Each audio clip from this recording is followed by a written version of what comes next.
tired of piggies always camping the player spawn? I'm going to be giving you a simple guide on how to have multiple player spawns inside of your map. Every player is going to be sent to a random player spawn. But what's even better is that if Piggy tries to camp the player spawn, you'll notice that when they walk inside, they'll immediately die. You are fully protected and you will not have to worry about spawning into the game and then instantly dying by a Piggy that's just camping on top of the player spawn. But you're probably wondering, Ernie, if Piggy can't spawn on top of players, couldn't the players just sit here forever and stay safe forever? Well, watch what happens. If players stand on here too long, it will push them out of the player spawn, preventing the players themselves from being able to camp. Not only is this very simple to build, but it's so effective in your map and just generally makes it a lot more fun to play. Who wants to sit there and play a map where someone camps on top of the spawn? So let's go ahead and show you how to have multiple player spawns in your map and how to make them anti-camping. If you try and place multiple player spawns in your map normally, you'll see that it won't let you do so.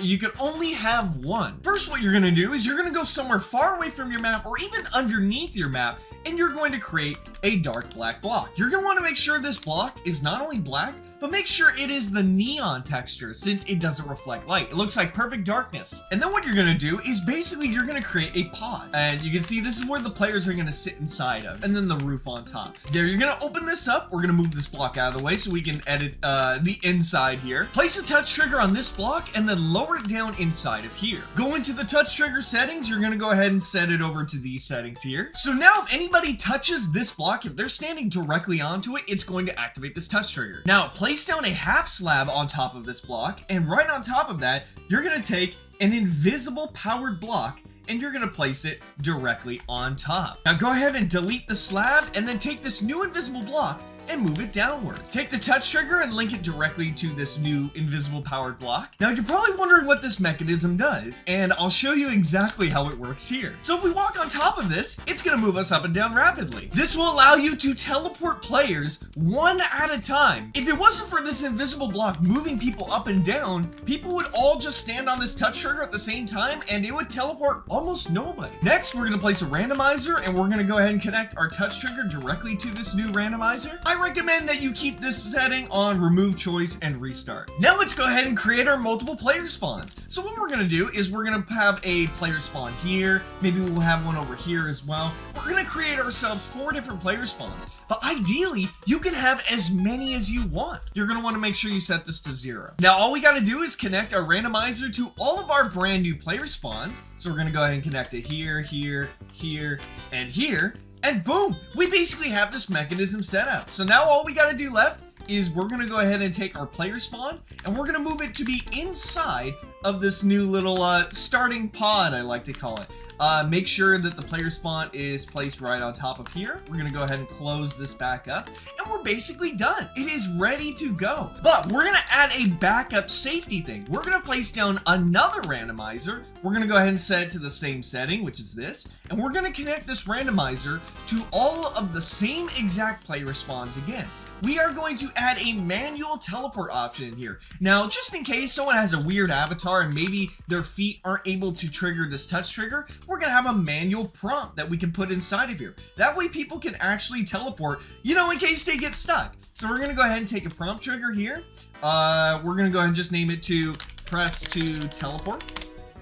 And we're gonna go ahead and keep basically all the other settings the same, except we're gonna link this to our second randomizer. That way it's separate and you don't have both of these being funneled into the same thing at the same time. It's a whole mess. You can have this one going into here and this prompt going into here. Now with that all set up, we can put this in. We close up the funnel and we're basically all ready to go. So just for fun, I'm gonna color code these spawns. This is gonna be the red spawn, the yellow spawn, the blue spawn, and the white spawn. So now when we start up our game, it's gonna work instantaneously. Boom, we have randomly spawned on the white spawn. And when we hit play again, it is going to instantaneously teleport and now we're on the yellow spawn. So if you're ever creating any kind of battlefield map or any kind of map where you generally want people to spawn in different areas, now it's fully randomized. However, even though you to randomly spawn now, that doesn't necessarily mean you're completely safe from Piggy. Technically, if you're playing an infection-only game mode, you can basically have it where all the Piggies are on different spawns, and we still don't want that. So we're gonna add something extra to our system. First, we're gonna take a knot gate, and we're gonna place it somewhere generally underneath our map. Now, if you're running an infection mode map, you're gonna wanna make sure you have respawns on. There's nothing in the game that can necessarily kill you, and if you respawn, it'll basically keep the game going as normal. So if you're running infection-only game mode, go ahead and have respawns on. Now, we're gonna add a protective force field around our player spawns. So we're gonna go ahead and take a power death block, just like this. We're gonna go ahead and make sure that death trigger is set to on touch. We're also gonna make sure that you can basically have the death effect be whatever you want. But more importantly, we're gonna go here, and inside the power death block, we're gonna make sure survivors is unchecked, and we're gonna have NPCs and infected only enabled. You're gonna go ahead and repeat the same exact process for the other spawns. We're gonna make it this large. You can make it pretty large if you want. Maybe have some sort of indicator around the player spawn so Piggies know where it may not be safe. So for example, if you want to take like a cylinder block or something like that, and you wanted to, I'm obviously not offsetting it right now, but if you want to maybe have some sort of offset where you can see where the range of effect is, you could do that. Now that we have all of our player spawns protected, we're gonna go ahead and take our knot gate, and we're gonna go ahead and just simply link it to all of these power death blocks. This is going to keep these power death blocks permanently enabled and permanently keep a force field for everybody. So now, even if a Piggy or any kind of bot or any players try to enter this area and try to camp, they will instantly be eliminated. However, we have one more problem. What stops a player from just simply camping inside of here and never being able to, well, get infected?